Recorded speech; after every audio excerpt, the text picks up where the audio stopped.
Since the early days of the United States actually being an independent country, military contractor fraud has been there.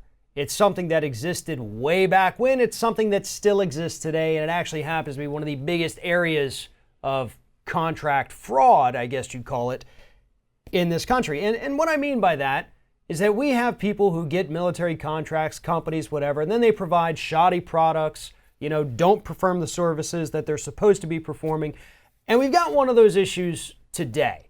And that issue happens to be with a series of 3M earplugs that were sold to the U.S. military to help soldiers from getting ear damage from all of the noises, explosions, gunshots, and whatever it is.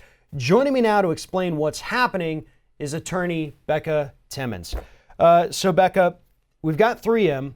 They had this earplug. For a long time, many years, this was actually the only earplug that the military would use. And now we're finding out, because of a massive settlement they had with the DOJ, this was a very faulty earplug that did not do what it was supposed to do, did it?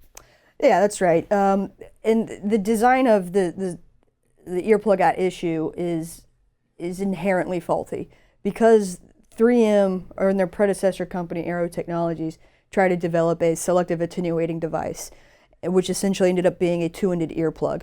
One end that completely occluded the ear canal that operates much like a traditional earplug that you would use at a gun range as a civilian, and then the other end that has a channel that directs noise, certain low-level sounds.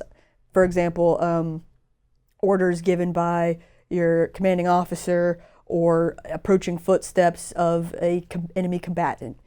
And so what 3M, their design ended up being was attaching two earplugs on a basal hinge on a stem. However, because the basal edge of the outward-facing earplug abuts against the ear canal, it had a tendency to wiggle free from the ear canal and providing zero protection because sound would just go around the earplug and enter the ear. And this could have been fixed with, the solution was probably as easy and straightforward as making the stem a little bit longer so the two basal ends of the earplug were farther apart. However, for reasons unknown yet, this litigation is very early on. We haven't really gotten into discovery quite yet. 3M and their predecessor company, Aero Technologies, elected not to extend the stem and use the original design.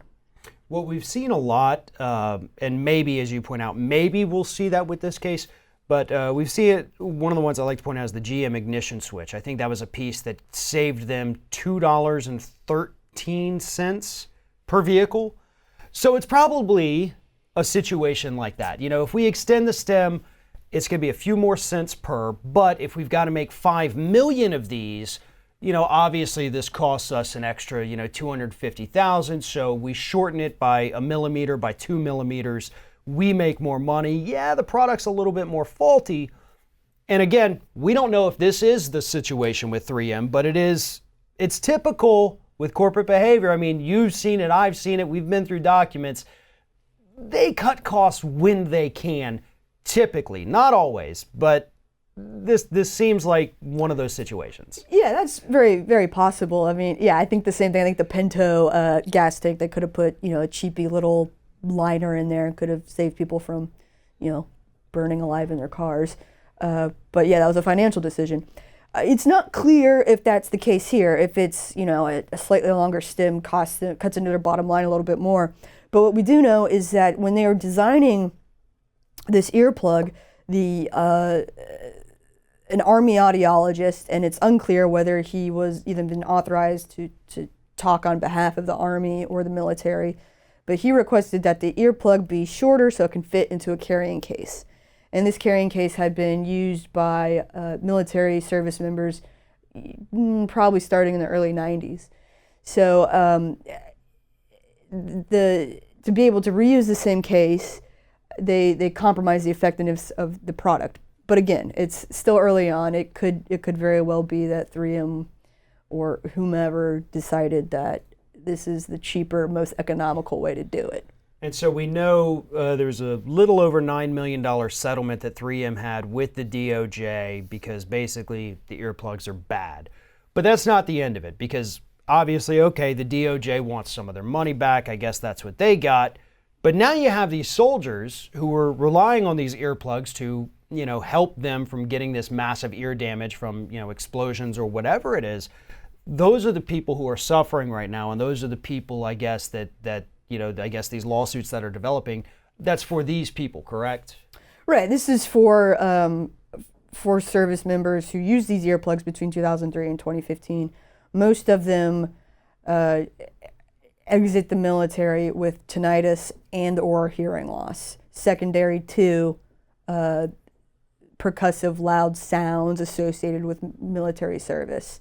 What we're hoping to do is hold 3M accountable for misleading the government and misleading all of our service members who relied on what they held out was an effective product. And we hope we can give them some kind of civil recovery for their injuries. Fantastic. Becca Timmons, I appreciate you taking the time to tell us this story today.